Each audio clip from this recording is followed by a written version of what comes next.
আল্লাহ বলেন ইন্নাকা নিশ্চয়ই নবী আপনি মাইয়িতুন মাইয়িত ওয়া ইন্নাহুম মাইয়িতুন, অন্য প্রাণীদেরও মরণশীলেরাও মৃত্যুবরণ করবে, আপনারও মরণ হবে। বলেন আমার নবীর 12ই রবিউল আউয়াল ইন্তেকালের পরে জানাজা হয়েছিল নি? সোমবার দিন জোহরের আগে নবীর ইন্তেকাল, মঙ্গলবার দিন সকালবেলা গোসল কমপ্লিট হয়ে গেল। রওজা মোবারকে নবী যেখানে আছেন এটা আম্মা জান আয়েশার ঘর। আলাদা চললো, মঙ্গলবার সারাদিন, বুধবার সারাদিন নামাজ চললো। এইভাবে নামাজ হয়। ও নবীর আশিকেরা বলো, জিন্দা ব্যক্তির জানাজা হয়নি, নবীর জানাজা হয়েছে। আল্লাহ পাক বলেন, ও নবী আমি অল্প টাইমের জন্য আপনার দেহ মোবারক থেকে রুহুটাকে আলাদা করে ফেললাম। এরপরে কবরে রাখার পর কি হয়েছে জানোনি? আল্লাহর নবী বলেন, কবরে রাখার পর আল্লাহ রুহুটা আমাকে ফিরাইয়া জিন্দা বানায় দিবেন। আলান নবী সাল্লাল্লাহু আলাইহি ওয়া আলিহি ওয়াসাল্লাম আল আম্বিয়া ওয়াহিয়াউন ফি কুবুরিহিম ইউসাল্লুন। আল্লাহ নবী বলেন সব নবীরা, আল আম্বিয়া সমস্ত নবী পয়গম্বরগণ, আহইয়াউন জিন্দা, কোথায়? বলে ফি কুবুরিহিম, কবরের ভেতরে, কবরের ভেতরে, কবরের ভেতরে, রওজার ভেতরে সব নবীগণ জিন্দা। ইউসাল্লুন, সব নবীরা কবরের মধ্যে জিন্দা হয়ে কি করে? আল্লাহর নবী কয় সব নবীরা কবরের মধ্যে জিন্দা হালাতে নামাজরত অবস্থায় কিয়ামত পর্যন্ত আমার আল্লাহর মারিফতের মজা নিতে থাকবে। কিয়ামত পর্যন্ত জিন্দা থাকবে কবরের ভেতরে। আহলে হাদিস নামের এক দলেরা কয় আমরা নবীরে কবরে জিন্দা মানি না। জিন্দা আহলে সুন্নাত ওয়াল জামাতের বিশুদ্ধ আকীদা, আমার নবী শুধু নয় সমস্ত নবীরা কবরের মধ্যে জিন্দা। আল্লাহ বলেন আমি তাদেরকে কবরের মধ্যে খানা দেই, রিজিক দেই। এবার তার সেরার এক দলেরা কয় নবী যদি জিন্দা হয় খায়নি, খায় কি খায়? রুটি না ভাত? যদি ভাত রুটি খায় প্লেট কই, গেলাস কই, পানি কই? কেমন ভিড়া দরকার? এই রকম তারসেরা মানুষ ধর্মান্ধ, এরা বলে রসুল জিন্দা না, এখনো মরা। নাউজুবিল্লাহ, না? হ্যাঁ, তাকে যদি জিজ্ঞাসা করো আমরা মায়ের গর্ভে ছিলাম, আল্লাহ তাআলা দুনিয়াতে আসার আগে আমাদের মায়ের গর্ভে আমাদের দেহের মধ্যে রূহ দান করে জিন্দা বানাইছিলেন নি? কথা কন। তাহলে আমরা আমার মায়ের গর্ভে জিন্দা ছিলাম নি? ও ভাই, তুমি যে প্রশ্ন করলা কবরের মধ্যে যদি জিন্দা থাকে কেমনে খায়, কেমনে কি করে, তোমার প্রশ্নের জবাব দিব পরে, আমার জবাব দাও। মায়ের গর্ভে যে আমরা জিন্দা ছিলাম, আমরা ভাত খাইছিলাম নি, রুটি খাইছিলাম নি, প্লেট কই পাইছিলাম, পানি কই পাইছিলাম, গ্লাস কই পাইছিলাম? এই প্রশ্নের জবাব যেই দিন দিবি ওই দিন দিব জবাব নবীরা কবরে কেমনে খায়। ইলমে জাজু করদন বেহিসাব, খলকেরা দাদন জওয়াবে বাসওয়াব, হক না দারদ দোস্তে খলকা জাদেরা, নিস্তে ই খসলতে কে দিনদারেরা। ও গো নবীর উম্মতেরা,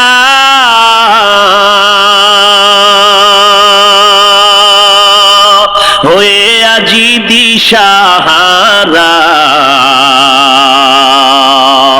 কোরআন হাদিসের চলো যখন যাহা চায় মনে, নবী বিনে কে তরাবে ফুলসিরাত মিজানে, নবী বিনে কে তরাবে ফুলসিরাত মিজানে।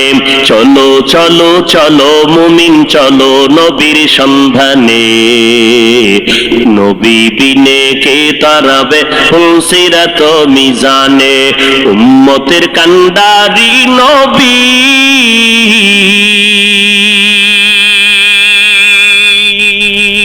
কাঁদেছেন উম্মতের লাগি, এখনো কাঁদেন নবীজি, এখনো কাঁদেন নবীজি, শুয়ে মদিনার পানে। নবী বিনে কে তারাবে পুলসিরাত মিজানে, নবী বিনে কে তারাবে পুলসিরাত মিজানে। নবীর আশিক উম্মতের দান, মায়ার নবী দুনিয়াতে আসলেন, আবার রবিউল আউয়ালে বিদায় নিলেন। আমার নবী মিলাদুন নবী সম্পর্কে কোন আমল আছে কিনা আমরা নজর করে দেখব। নজর করে তাকাইয়া দেখলাম নবী মিলাদুন নবীর উদ্দেশ্য করে আমার নবী, মুসলিম শরীফের মধ্যে হাদিস আছে, নবী বলেন সপ্তাহের প্রত্যেক সোমবার আমি মুহাম্মদ একটা করে রোজা রাখতাম, সোমবার দিন রোজা রাখতাম। সাহাবায়ে কেরাম বললেন, পয়গম্বর আপনি সোমবার দিন রোজা রাখেন কেন? নবী বলেন আমি দুইটা কারণে রোজা রাখি। একটা কারণ, আল্লাহ যেদিন আমাকে দুনিয়ায় পাঠাইছেন ওই দিনটা ছিল সোমবার, আমি রোজা রাখার মাধ্যমে আমি আমার দুনিয়াতে আগমনের শুকর আদায় করি। দুই নাম্বার কারণ, আল্লাহ পাক আমাকে যেদিন কোরআন দিলেন, গর্ত ওই হেরা গর্তের মধ্যে জিবরাইল আমিন আয়েশা ইকরা যখন বললেন ওই সূচনা কালের দিনটা ছিল সোমবার। আমি নবী সোমবার দিন রোজা রাখার মাধ্যমে আমি কোরআন নাজিলের শুকর আদায় করতেছি। ও নবীর উম্মতেরা, তাহলে হাদিস থেকে পাইলাম মিলাদুন নবী, নবীর জন্ম মোবারকে আমার নবী রোজার আমল করেছেন। সাহাবায়ে কেরামরা এই আমলটা ধরে রেখেছেন। অতএব নবীর উম্মতেরা আমার নবী রোজা রাখছেন। অতএব যারা নবীর মিলাদ পালন করতে চাও, নবীর আমল রোজার আমলটা সোমবার দিন শুরু করে দাও। রোজা রাইখা মিলাদের শুকর আদায় করো রে বাবা। কিন্তু আমরা যাদেরকে দেখলাম নামাজ নাই, পর্দা নাই, নারী পুরুষ এক হইয়া বাজারের জেলাফিয়ার মিষ্টি খাইয়া মিছিল দিল, আর ফুলের মালা নিজের গলায় লাগাইলো, ঘোড়ার গলায় ফুলের মালা লাগাইলো। ব্যাপারটা কি বুঝলাম না। শেখ মুজিবুর রহমান সাহেবের জন্মবার্ষিকী যখন পালন হয়, ওই দলের মানুষেরা, ভক্তবৃন্দরা দৌড়াইয়া গোপালগঞ্জের টুঙ্গি পাড়ায় তার মাজারে গিয়া ফুল দেয়। জিয়াউর রহমান সাহেবের জন্মবার্ষিকী যখন পালন হয়, তখন তার ভক্তবৃন্দ যারা, আদর্শের সৈনিক যারা, দৌড়াইয়া জিয়াউর রহমান সাহেবের মাজারে ফুল দেয়। এই মুহাম্মদের আশেকের দল, তোমরা যদি মুহাম্মদের জন্মবার্ষিকী পালন করতে চাও, তাহলে তোমার গলায় কেন ফুল দিলা? গোরার গলায় কেন ফুল দিলা? যদি আসলেই তোমরা জন্মবার্ষিকী মুহাম্মদের পালন করতে চাও, বিশাল বড় ফুল বানাইয়া বিমান ভাড়া কইরা কেন মদিনার মাজারে ফুল দাও না? মদিনার মাজারে ফুল না দিয়া নিজের গলায় কেন পড়ো? ঘোড়ার গলায় কেন ফুল লাগাও? তাই আমরা মদিনার আশেক না, আমরা মদিনার নবীর নাম বিক্রি করে দুনিয়ার ধান্দাবাজিতে লিপ্ত হয়ে গেছি। মান আহাব্বা সুন্নতি কৌলে রসুল মজদায়ে কানা মাই হামকুন কবুল। উম্মত কই, সুন্নত কই? এরপরে নবীজি সোমবার রোজা রাখতেন, তা কি বছরে একদিন না প্রতি সোমবার? রবিউল আউয়াল মাসটা না 12 মাস? এরে নবীর আশেক, মদিনার নবী 12টা মাস সোমবার দিন রোজা রেখে মেসেজ দিয়ে গেল দুনিয়ার মানুষ, আমি মুহাম্মদ সোমবার দিন রোজা শুধু মিলাদুন নবী আর রবিউল আউয়ালে রাখি নাই, 12 মাস রোজা রেখেছি প্রতি সোমবার। কেন রাখছি জানো? আমি মুহাম্মাদের মিলাদের খুশি একদিন করলে হবে না, আমি মুহাম্মাদের আদর্শ নিয়া জীবনটাকে আনন্দিত করার জন্য 12 মাস মেহনত চালায় যাও। রবিউল আউয়ালের 12 তারিখ স্লোগান দিয়া যে কই পালায় গেলা, বাকি 11 মাস তো বাড়ি চালান দিয়াও তোমারে খুঁজা পাইলাম না। তোমার মাথায় কেন মদিনার আদর্শের টুপি দেখা যায় না? তোমার গালের মধ্যে কেন মদিনার আদর্শের দাড়ি লম্বা হয় না? তোমার শরীরের মধ্যে মদিনার আদর্শের কেন পোশাকটা দেখা যায় না? আমার নবী যেদিন ইন্তেকাল হয়ে গেলেন, সোমবার দিন জোহরের নামাজের আগে ইন্তেকাল, আম্মা জান আয়েশা বলেন, আমার হুজরায় আমি বসে আছি, আমার স্বামী মুহাম্মদ রাহমাতুল লিল আলামিন রবিবার থেকে নবী অসুস্থ হয়ে গেলেন। না, বৃহস্পতিবার নবী অসুস্থ, শুক্রবার অসুস্থ, শনিবার অসুস্থ, রবিবার অসুস্থ, সোমবার দিন দুপুর বেলা নবীর ইন্তেকাল। নবী আমার এমন অবস্থা হয়ে গেল, নবী অসুস্থ হইয়া যখন শেষবারের মতো বিদায় হয়ে যাইতেছেন, আমার নবী আমি আয়েশাকে ইশারা করলেন, মেসওয়াক দাও, মেসওয়াক দাও। আমি আয়েশা দৌড়াইয়া মেসওয়াকটা আমার মুখের মধ্যে নিয়া আমি আমার পয়গম্বরের দিলাম। আমার মায়ার নবী মেসওয়াকটা মুখে দিয়া গুরুত্ব বুঝায় গেলেন, মেসওয়াকের বড় দাম, মেসওয়াকের কেমন দাম। যারা মেসওয়াক করিয়া বান্দা 5 বেলার নামাজ পড়বা, মেসওয়াক সারা ব্যক্তির নামাজের থেকে 70 গুণ সওয়াব পাবা মেসওয়াক ওয়ালা নামাজের মধ্যে। মেসওয়াকের দাম কত? ওলামায়ে কেরাম বলেন, মেসওয়াকের এত ফজিলাত, এর মধ্যে বড় ফজিলাত, মরণকালে জবানে কালেমা জারি হয়ে যাবে। পয়গম্বর মেসওয়াক করলেন, এরপরে নবী শুয়ে পড়লেন। নবী বিদায় নেওয়ার বেলায় আল্লাহর মোহাব্বতের গান গাইতে গাইতে বিদায় নিলেন। আমার বাবা আবু বকর আমার বাড়ি, আমার ঘরে নাই, মদিনার মধ্যে খবর ছড়ায় গেল, নবী নাই, নবী নাই, নবী নাই বলিয়া আওয়াজ হলো। হঠাৎ মদিনাতুল মুনাওয়ারায় কান্নার আওয়াজ, মদিনাওয়ালা নবী নাই। হযরত ওমর তরবারি নিয়ে দাঁড়ায় কয়, নবী নাই যদি কেউ বলো তার কল্লা ফালায় দিব। কারণ নবী নাই কথাটা মেনে নিতে পারি না, আমি নবীর বড় আশিক। আমি ওমর ছিলাম জাহান্নামের আসামি, আমার মতো খারাপ এই দুনিয়ায় কেউ নাই। ওই মায়ার নবীর মুহাব্বতের আদর্শ কলবে লাগাইয়া এরপরে আমি আজ ওমর বড় দামি হয়ে গেলাম। ওই নবীর কথা আমি মেনে নিতে পারি না, যে বলবি নবী নাই কল্লা ফালায় দেব। হযরত আবু বকর আওয়াজ পাইয়া দৌড়াইয়া মসজিদে নববীর মধ্যে এসে মিম্বরে আসে, বলে, ওমর বসে যাও। গরম কথা না বলে একটু ঠান্ডা মেজাজে বসে পড়েন। ওমর বলে, আমার মেজাজ কেমন যেন গরম হইতেছে, আবু বকরের কথা আমার কানের মধ্যে যায় না, আমার মাথা গরম হয়ে গেল। নবী নাই নাই কথাটা আমি মেনে নিতে পারতেছি না, কারণ এটা দুশ্মনের কারণ না, গভীর মুহাব্বত আর ভালোবাসার কারণ। আল্লাহর নবী বলেন, আমার ইন্তেকাল হয়ে গেল। এদিকে সাহাবায়ে কেরামের হালাত, কান্নার আওয়াজ, মহিলারা ঘর থেকে বেরিয়ে গেল, বাচ্চাগুলো হাউ বাউ করে কাঁদতেছে, জঙ্গলের প্রাণীরা কাঁদতেছে, ঘাসে মুখ লাগায় না, কান্নার আওয়াজ। আবু বকর খুতবা দিয়া সব মদিনার মুসল্লিদেরকে মুসলমানের একটা ভাষণ দিলেন। ওমরের বসতে বললেন, বসে না। আবু বকর সিদ্দিক রাদিয়াল্লাহু তাআলা আনহু কোরআন শরীফের আয়াতটা পড়লেন, ওয়ামা মুহাম্মাদুন ইল্লা রাসূল কদ খালাত মিন ক্বাবলিহির রাসূল আফা ইম্মাতা আও কুতিলান ক্বালাবতুম। ওমর বলতেছেন, আবু বকর আমাকে বারবার বসতে বলার পরে আমি বসতে চাই না, মেজাজ গরম। কিন্তু যখন কোরআন শরীফের আয়াতটা আবু বকর মোহাব্বত লাগাইয়া যখন পড়তে শুরু করলেন, কোরআনের আয়াত, আমি ওমরের এত অ্যাকশন জারি করলো, হঠাৎ করে আমি ওমর অচেতনের মতো, তরবারিটা কই পড়ে গেল হুঁশ নাই, আমি জায়গায় বসে গেলাম, মাথা ঠান্ডা হয়ে গেল, কেমন যেন আগুনের মধ্যে পানি ঢেলে দিল। ও আবু বকরের তেলাওয়াতটা শোনা মাত্র আমি জমিনে বসে গেলাম। এবার মাথা ঠান্ডা হয়ে গেল, হঠাৎ মাথার মধ্যে চলে আসলো, আমার নবী নাই নাই।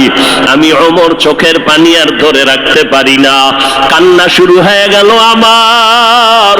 যে কোনো পরামর্শের জন্য নবীর দরবারে দৌড়াইতাম, যেই নবীর চেহারা দেখলে পেটের ক্ষুধা নিবারণ হয়ে যাইত, যেই নবীর দরবারে বসলে বাড়ি ঘর সব ভুলে যাইতাম। আমার নবীর জন্য কলিজাটা কেটে দেওয়ার জন্য রেডি ছিলাম। আজ আমার নবী নাই, আমি ওমর, আজ আমি কার কাছে গিয়ে একটু পরামর্শ নিব?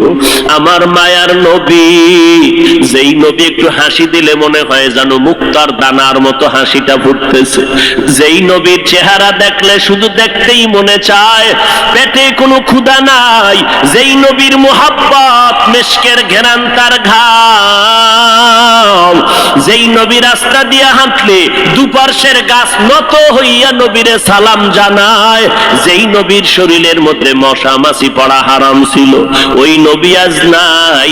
আমি ওমরে কোথায় গিয়ে একটু মাথা গুজানোর ঠাই পাবো, কলিজায় সান্ত্বনা নিব?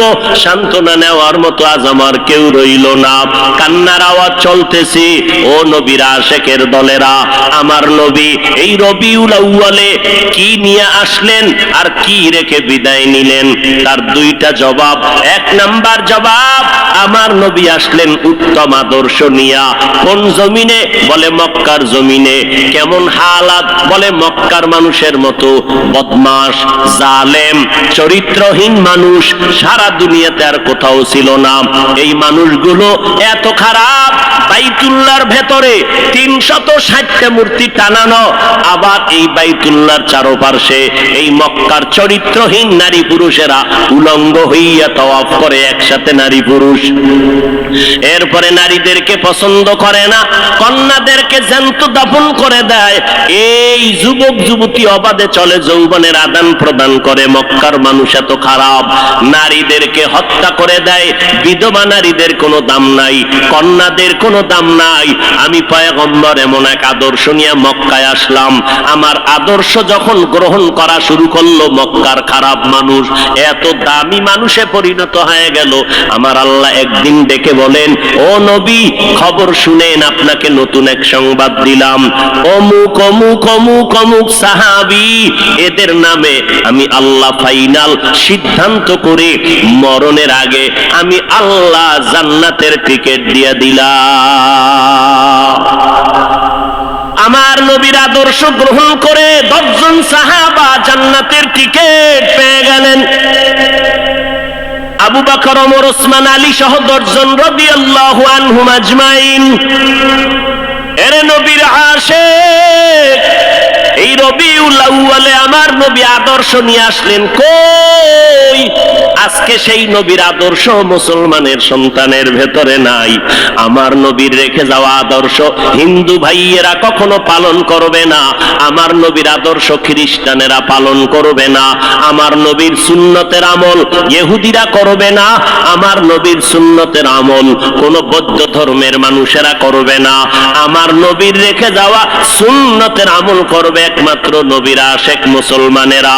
কিন্তু কপাল কেন খারাপ, এত বয়ান হচ্ছে, ফজরের পরে বয়ান, জোহরের পরে বয়ান, আসরের পরে বয়ান, মাগরিবের পরে বয়ান, 12টা মাস বয়ান চলছে বক্তাদের, পীর সাহেবদের বয়ান, আল তাবলিগওয়ালাদের বয়ান, জুমার দিন খতিব সাহেবদের বয়ান। এত বয়ানের পরেও কেন মানুষের দাড়িটা লম্বা হয় না? মদিনাওয়ালা নবীর তরিকায় কেন বান্দা টুপি মাথায় পড়ো না? আজকে নবীর তরিকারে জবাই করিয়া কেন বেঈমানের পা চাটা গোলাম হইয়া চুলগুলো কেটে কেটে ইন্দুর আর বান্দর হয়েছ রে বাবা? বল, আমার নবীর তরিকার মধ্যে কি চুল কাটার নিয়ম নাই?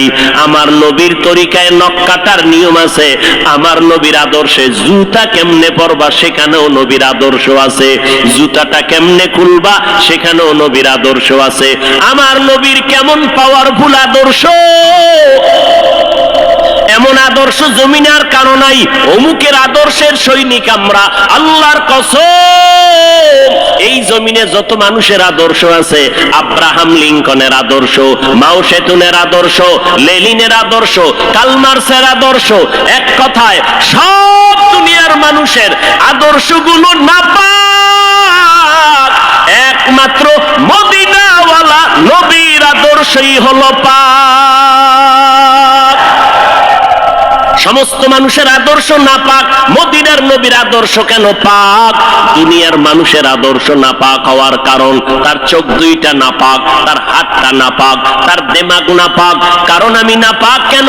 বক্তা হইয়া চেয়ারে বসে মজার মজার বয়ান দিলাম, কিন্তু এই এলাকার মানুষ জানে না আমার হাতটা কি পরিমাণ গুনার কাজ করেছে, আমার জবানটা কি পরিমাণ অপরাধ করলো, আমার চোখ দুইটা কি পরিমাণ অন্যায় করেছে। এই এলাকার মানুষ যদি জানতো, আমার চেয়ারে বসে বয়ান করার সুযোগ দিত না। আল্লাহ কয়, বান্দা আমি তোর সম্মানটারে নষ্ট করি নাই, কারণটা কি জানো? তুই বড় আলেম এই জন্য না, তোর বডির মধ্যে আছে পয়গম্বরের আদর্শ, আর তুই মুহাম্মদের উম্মত হওয়ার কারণে তোর ইজ্জত নষ্ট করি নাই। নষ্ট তো করি নাই, আমি আল্লাহ তোরে আবার ডাক দিলাম, তওবার দরজায় ঈশা যদি 2 ফোঁটা চোখের পানি ছেড়ে আমি আল্লাহকে একবার আল্লাহ বলে ডাক দাও, লাব্বাইক বলে যদি তুই হাজিরা দাও, আমি আল্লাহ তোর জীবনের সব গুনাহগুলো মাফ করে দিব। কারণ আমি চাই না আমার মায়ার নবীর উম্মতেরা জাহান্নামে যাবে, কারণ একটা সেকেন্ডের আযাব আমার কোন বান্দা সহ্য করার শক্তি হবে না। আম্মা জান আয়েশা বলেন, একদিন দেখি আমার মায়ার নবী আমার হুজরায় বসে গুনগুন গুনগুন করে কান্না করেন।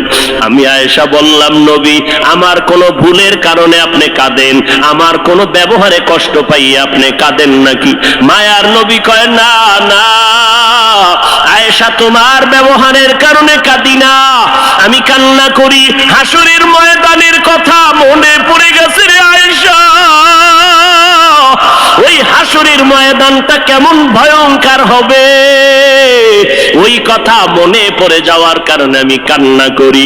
ও নবীর উম্মতেরা, আমার নবীর আদর্শ দেখিয়া মক্কার মানুষ দলে দলে কালেমা পড়ে নবীর সৈনিক হয়ে যায়। আমার নবীর কেমন আদর্শ!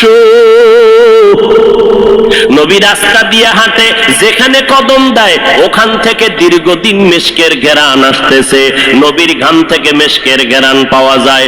আমার নবী হাঁটতেছেন রাস্তা দিয়া, বারবার সালামের আওয়াজ শোনা যায়। সাহাবায়ে কেরাম বলেন, মানুষ নাই, সালামের আওয়াজ কোথা থেকে শোনা যায়? নবী বলেন, ও সাহাবায়ে কেরাম, আমি মুহাম্মদের সুসংবাদ পাইয়া জঙ্গলের হরিণ আমারে সালাম দিয়েছে, জঙ্গলের বাঘ আমারে সালাম জানিয়েছে, জঙ্গলের প্রাণীরা আমারে সালাম দেয়। আমার নবীর শরীরের মধ্যে মশা মাছি পড়া হারাম। আরবের মানুষ তাকায় দেখে মুহাম্মদ যেদিকেই যায় একটা মেঘের খণ্ড তার মাথার উপরে। কেন? সূর্যের গরম জানো নবীর শরীরে লেগে কষ্ট না দেয়, মেঘের খণ্ড ছায়া দেয়। আমার নবীর শরীরে মশা পড়ে না, মাছি পড়ে না, নবী কষ্ট পাবেন। সেই নবী আমার এই উম্মতের আদর্শ বাস্তবায়নের জন্য পেটে পাথর বেঁধে কালেমার দাওয়াত দিলেন। আমার নবী মা হারা ইয়েতিম, বাবা হারা ইয়েতিম। নবী বলে, আমি দুনিয়াতে এসে একবার আব্বা বলে ডাক দিতে পারি না রে উম্মতেরা।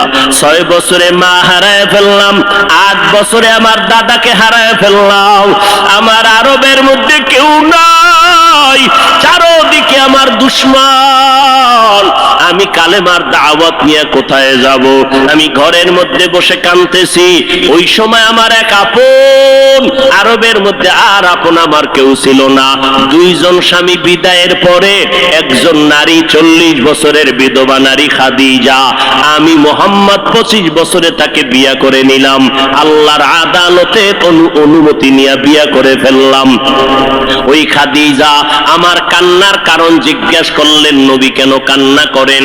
ও খাদিজা কান্দি কেন? আল্লাহ আমাকে কোরআনের আলো দান করেছেন, আমি এখন কালেমার দাওয়াত দিব, আমার এই দাওয়াতকে গ্রহণ করবে। আমার ঘরে বাইরে চতুর্পার্শ্বে দুশমন, আমি কার কাছে দাওয়াত নিয়ে যাব?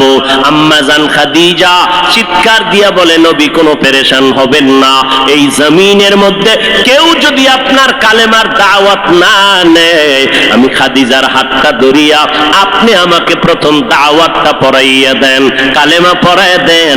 এই জমিনে মরিয়াও যদি যায়, ইতিহাসের পাতায় থাকবে মুহাম্মদের হাতে প্রথম দাওয়াত গ্রহণকারিনী কোন পুরুষ না, তিনি একজন মহিলা।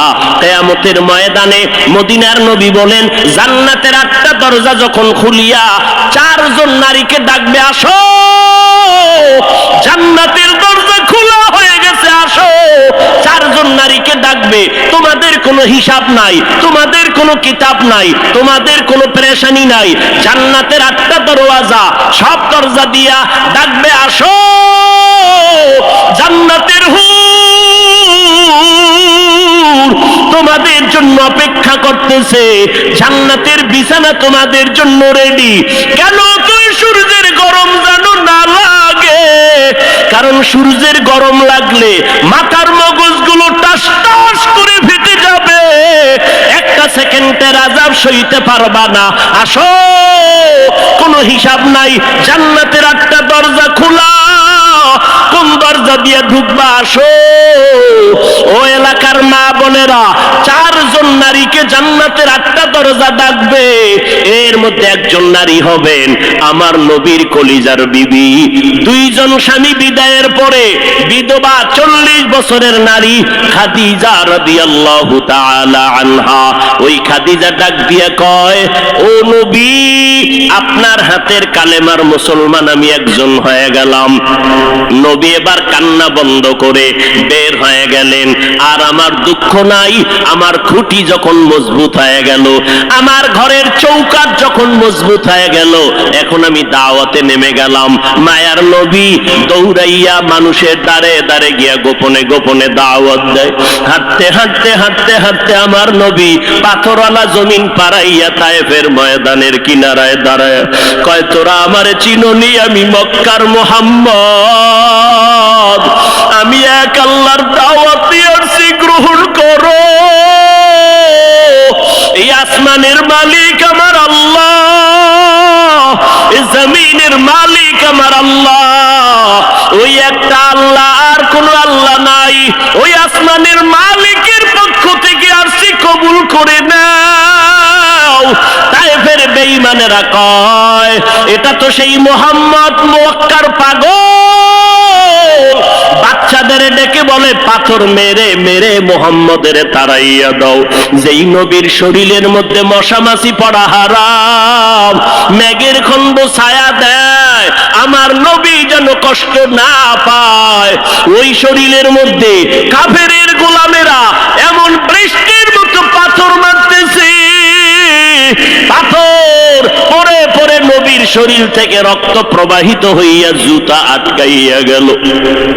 মায়ার নবী কান্না করেন, আর কদম বাড়াইয়া বাড়াইয়া মক্কার দিকে রওনা হলে আবার যত দূর যায় আবার তায়েফের জমিনের দিকে তাকায়, আর আমার মায়ার নবী চোখের পানি ছেড়ে কান্না করে আর বলে, ও দয়ার মালিক, তুমি একটু এদের দিলে রহম দাও।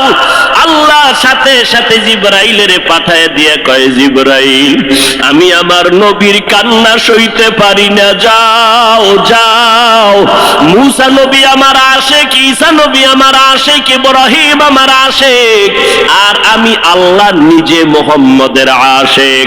আমার নবীর কান্না সইতে পারি না, জলদি করে যাও রে জিবরাইল। নবীর অনুমতি নিয়া তায়েফের জমিন উল্টাইয়া তায়েফের মানুষগুলো ধ্বংস করে দাও। জিবরাইল আমিন আইসা আমার নবীরে যখন বললেন, নবী বলে, খবরদার ও ভাই জিবরাইল, এই তায়েফের মানুষগুলোকে তুমি মারবা না রে ভাই, কারণ আমি দুনিয়াতে আসি রহমাতুল লিল আলামিন। আজকে ওরা আমাকে চিনে না, এই জন্য আমারে পাথর মেরে তাড়ায় দেয়। ওরা যদি জানতো আমি মুহাম্মদকে, ওরা তো জানেন আমি মুহাম্মদের বাবা নাই, ওরা জানে নাই আমি মুহাম্মদ বড় অসহায়। ওরা যদি জানতো আমারে মোহাব্বত করে ওরা আদর করত, পাথর মারতো না। ওরা চিনে না, এই জন্য আমাকে পাথর মেরে তাড়ায় দিতেছে। একদিন যদি কবুল করেন আমার আল্লাহ, ওদের দ্বারা কালেমার খেদমত হবে জমিনের ভিতরে, ওদেরকে মারা যাবে না। ও জিবরাইল, এদের উপরে কোনো আঘাত করিও না। আমার মায়ার নবী রক্ত পড়ে জুতা আটকায় গেল। আম্মা জান আয়েশা রাদিয়াল্লাহু আনহা বলেন, ও মুসলমান নবীর আশিক, আমার নবী আদর্শ কায়েমের জন্য রক্ত ঝরাইলেন, পেটে পাথর বাঁধলেন। ও নবীর উম্মতের দল, আজকে সেই নবীর গালি দেওয়া হয়, ওই নবীর অপরাধী বলা হয়। তুমি নবীর আশিক উম্মতেরা চুপ কেমনে থাকো রে বাবা? মুসলমান সন্তানেরা, যুবকেরা, আজকে নবীর আদর্শের টুপি লাগাইলাম, দাড়িটা লম্বা করলাম, লম্বা জামা পরলাম, কই আমাদের খানাও বন্ধ হয় নাই, আমাদের লেখাপড়া স্বাধীনতাও নষ্ট হয় নাই। তোমাকে কে ধোকা দিল? নবীর আদর্শ মানলে স্বাধীনতা থাকবে না। ও বাবা, তোমার আমার মতো হুজুর না, তোমার লাইনে নজর করে দেখো, তোমার মতো যুবক স্কুল কলেজে পড়ে এক বেলার নামাজও বাদ দেয় না, দাড়িওয়ালা নামাজি ডাক্তার প্রফেসর ইঞ্জিনিয়ারের অভাব নাই। বাবা বলো, তুমি কেন পারবা না? ও আল্লাহর বান্দারা, তোমার আমার মতো যুবক তাকায়া দেখো, ড্রাইভারি করে নামাজ বাদ দেয় না, তুমি কেন পারবা না? তোমার আমার মতো কত ব্যবসায়ী জেনারেল লাইনে পড়েছে, এক টাকাও হারাম খায় না, এক বেলার নামাজও বাদ দেয় না, কোটি টাকার মালিক, ব্যবসা করে, অভাব নাই, তুমি কেন পারবা না? মনে মনে কি ভাবছো আলেমদের কথা মিথ্যা, আল্লাহর কোরআন মিথ্যা? না রে বাবা না। যদি কোরআন মিথ্যা হইতো, যদি জান্নাত মিথ্যা হইতো, জাহান্নামটা মিথ্যা হইতো। আবু বকরের মতো বান্দা জান্নাতের টিকিট পাইয়া ওই সারা রাত নামাজে দাঁড়াইয়া কাঁদতেন না। মায়ার নবী বলেন, ও আবু বকর কেন কাঁদেন? বলে, হাসরের ময়দানের ভয়ঙ্কর হালাতের কারণে আমি কান্না করতেছি। আম্মা জান আয়েশা বলেন, নবী যখন কান্না করেন, আমি বললাম নবী কাঁদেন কেন? নবী বলেন, হাসরের ময়দানের কঠিন হালাতের কথা মনে পড়ে গেল। কেমন কঠিন হালাত হবে নবী? আম্মা জানকে আল্লাহর নবী বলেন, আয়েশা, কিয়ামতের ময়দানে মানুষগুলো সব উলঙ্গ দাঁড়াবে। আল্লাহ পাক রব্বুল আলামিন ওই সিরিয়ার জমিনের মধ্যে বসে কাহরিয়াতের সাইনবোর্ড লাগায়া বলবেন, লিমানিল মুলকুল ইয়াউম। আল্লাহ পাকের কুদরতের আওয়াজটা যখন হবে, হাসরের ময়দানটা থরথর করে কেঁপে উঠবে। ওদিকে আল্লাহ বলবে, সূর্য তুই কই? নিচে নেমে আসো। আম্মা জান আয়েশাকে নবী বলেন, ও আয়েশা, ওই হাসরের ময়দানে সূর্যটা যখন নিচে নেমে আসবে, সূর্যের গরমে মাটির জমিনটা পুড়ে হবে তামা। ওই সময় এমন ভয়ঙ্কর অবস্থা, অপরদিকে জাহান্নামের আওয়াজ। জাহান্নাম বলবে, ও দয়ার মালিক, গুনাহগার গুলো আমার পেটের ভেতরে দাও, আমার পেটে ক্ষুধা লাগছে, তাড়াতাড়ি গুনাহগার গুলো দাও।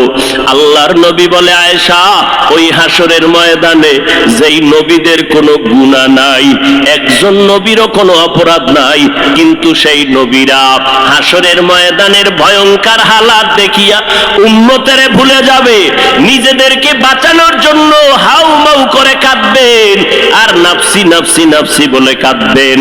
মুসা নবী উম্মতেরে ভুলিয়া নিজেকে বাঁচানোর কান্না করবেন, আদম নবী কান্না করবেন নাফসি বলে। আম্মা জান আয়েশা বলেন, নবী, ওই হাসরের ময়দানে আপনি কি করবেন? মায়ার নবী কাঁদেন আর বলেন, আয়েশা, ওই কঠিন সময় আমি মাওলার কাছে সিজদায় পড়ে কাঁদবো। ওই সময় আমি আমার নিজের জন্য চিন্তা করব না, আমি কেঁদে কেঁদে বলবো, আমার উম্মত গুলো কই? ও আল্লাহ, আমার উম্মত গুলো জান্নাতে দাও। একটা উম্মত জাহান্নামে গেলে আমি মুহাম্মদ জান্নাতে যাব না রে আল্লাহ। ও নবীর আশিকের দল, ওই আল্লাহ আমার নবীর কথা মিথ্যা মনে করিও না রে বাবা। আমার নবী 63 বছরে জীবনে একটা মিথ্যা কথা বলেন না রে নবীর আশিক। কেন তুমি আজকে নবীর তরিকা মতো চলো না? চাকরিও যাবে না, লেখাপড়াও যাবে না, ডাক্তারি পড়ো, ইঞ্জিনিয়ারিং পড়ো, প্রফেসর হও, কিন্তু নবীর তরিকার মালাটা গলায় লাগাও, মা বাবার দোয়া নিয়ে সামনে আগাও। কারণ মা বাবার চোখের পানি ছাড়া জমিনের মধ্যে আর কারো দোয়ায় আগানো যায় না। আজকে মা বাবার চোখের পানিতে চেয়ারে বসলাম, তুমি টাকা পয়সা বাড়ি গাড়ির মালিক, মা বাবার চোখের পানির কারণে পরীক্ষায় ভালো নাম্বার পেয়েছো মা বাবার দোয়ার কারণে।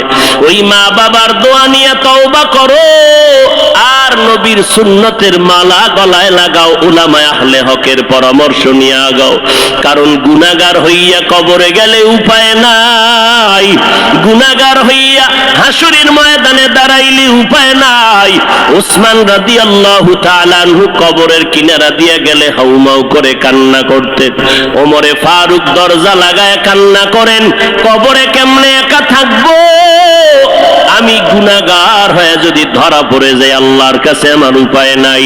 আবু বকর নামাজে দাঁড়ায় কাঁদেন, হাসরের ময়দানে যদি আল্লাহ আমার আমল পছন্দ না করেন সাথে সাথে অর্ডার হয়ে যাবে জাহান্নামের হ্যান্ডকাপ হাতের মধ্যে লাগায়া দাও। ওই সময় জাহান্নামের আগুনের তাপে পেটের নাড়ি ভুঁড়িগুলো পায়খানার রাস্তা দিয়ে পড়তে থাকবে। ওই জাহান্নামের আযাব একটা সেকেন্ডের জন্য সহ্য করার ক্ষমতা কারো হবে না। এই রবিউল আউয়াল থেকে তওবা করো রে বাবা। ও যুবক, ও বৃদ্ধ বাবাজি, পর্দার আড়ালের আম্মা জানেরা, আল্লাহর দরবারে তওবা করেন। আজকে আমি বক্তা, আপনারা শ্রোতা, এই পরিচয় কিন্তু মরণকালে কোনোটাই থাকবে না রে বাবা। সাদা কাপুনের প্যাকেটটা যখন হয়ে যাবে, কে আলেম কে মূর্খ, কে ধনী কে গরিব, কে ছাত্র কে শিক্ষক, কোনো ভেদাভেদ থাকবে না। ওই সাদা কাপুনের প্যাকেট বানাইয়া অন্ধকার কবরে রেখে সবাই চলে যাবে। ওই কবরে 3টা প্রশ্ন আমাকেও করা হবে, আপনাকেও করা হবে। জবাব যদি দিতে না পারি, মদিনার নবী বলেন সাথে সাথে কবরের সাথে জাহান্নামের দরজা খুলে যাবে।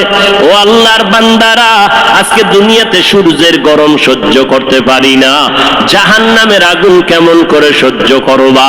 আল্লাহর কাছে দিল খুলিয়া বলো, অন্তর দিয়া বলো, হে মালিক, এই ময়দানে আমার মতো গুনাহগার কেউ নাই। গুনার কারণে আমার হাত না পাক, চোখ না পাক, অন্তর না পাক। ও আল্লাহ, তুমি আমাকে মাফ করে দাও আল্লাহ। ও আল্লাহ, নবীরে চিনতে পারি নাই, নবীর সুন্নতের মালা গলায় লাগাইতে পারি না রে আল্লাহ। মানুষ কত সম্মান করে, হুজুর বলিয়া সম্মান করে। কত বুড়া বুড়া মানুষ পানির বোতল নিয়ে এসে কয়, হুজুর পানিতে দম করেন, আমার ঘরে অসুস্থ রোগী পড়ে আছে। কত বিশ্বাস নিয়ে আসলো যে আমার পানি পড়ার কারণে অসুস্থ রোগীটা সুস্থ হয়ে যাবে। কিন্তু ওই লোকটা জানেন আমি কত বড় গুনাহগার। আমার গুনার খবর যদি জানতো, কেউ আমার কাছে এসে পানির জন্য দাঁড়ায় থাকতো না রে আল্লাহ। ও আল্লাহ, আপনি জানেন আমি কত বড় অপরাধী। আমার গুনার খবর আমার মা বাবা ভাই বোনেরা কেউ জানে না, আপনি জানেন রে আল্লাহ। জানার পরেও তো রাগ করিয়া পানি বন্ধ করেন নাই, বাতাস বন্ধ করেন নাই। আজকে এই ময়দানের মধ্যে মনে হয় আমার মতো গুনাহগার কেউ নাই। তওবার নিয়ত করে ফেললাম রে আল্লাহ, জীবনে আর নামাজ ছাড়বো না, বেপরদায় চলবো না, আর মা বাবাকে কষ্ট দিব না, উলামায়ে আহলে হকের বিরুদ্ধে যাব না। আল্লাহর কাছে তওবার নিয়ত যদি করে দুফোঁটা চোখের পানি ছেড়ে দাও, আল্লাহ বলেন আমি সাথে সাথে তোমার জীবনের গুনাহগুলো মাফ করে দিব। ও আল্লাহর বান্দারা, চোখের পানি নাই, গুনার কারণে দিলটা পাথর হয়ে গেল। আল্লাহর মোহাব্বত নাই, চোখে পানি নাই। আল্লাহর কাছে তৌফিক চাও রে আল্লাহ। কান্নাওয়ালা চক্ষু দান করে দাও, জিকিরওয়ালা জিহ্বা দান করো, আখিরাতের ফিকিরওয়ালা কলব দান করো। ও দয়ার মালিক, আর নবীর তরিকার বাহিরে চলবো না, আর উলামায়ে আহলে হকের বিরুদ্ধে যাব না, মা বাবার বিরুদ্ধে যাব না, দেশ ও জাতির বিরুদ্ধে ষড়যন্ত্রে লিপ্ত হব না। ও দয়ার দয়ার মালিক, আপনি তো অন্তরের হালাত জানেন। এই ময়দানে সবার তওবা আপনি কবুল করে নেন। এই ময়দানে সব আপনার আশিকদেরকে দ্বীনের খাদেম বানাইয়া তওবার উপরে মজবুত হইয়া মরণ পর্যন্ত নবীর তরিকা মেনে চলার তৌফিক দান করেন। আমিন। তাকবীর মে কালেমা মে